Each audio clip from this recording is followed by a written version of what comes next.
அந்த இடத்துல தான் பிரச்சனையா? அது இன்னும் பழைய கதை. பிரிட்டிஷ் பீரியட்ல அங்கே ஒரு சீக்ரெட் ரிசர்ச் ஃபெசிலிட்டி இருந்திருக்கு. அங்கே என்ன ரிசர்ச் நடந்ததுன்னு யாருக்கும் தெரியாது.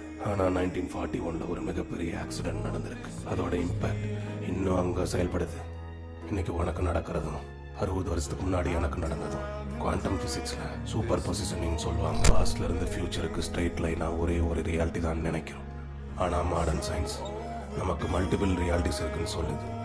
ஹலோ வசந்த், உனக்கு இன்னைக்கு நடந்ததையும் 60 வருஷத்துக்கு முன்னாடி எனக்கு நடந்ததையும் கனெக்ட் பண்ணுற ஒரே விஷயம் அந்த சூப்பர் மூன் தான். சூப்பர் மூன் தான் அதோட ட்ரிக்கர் பாயிண்ட். இன்னும் 45 நிமிஷம் வரைக்கும் தான் சூப்பர் மூனாவே இருக்கும்.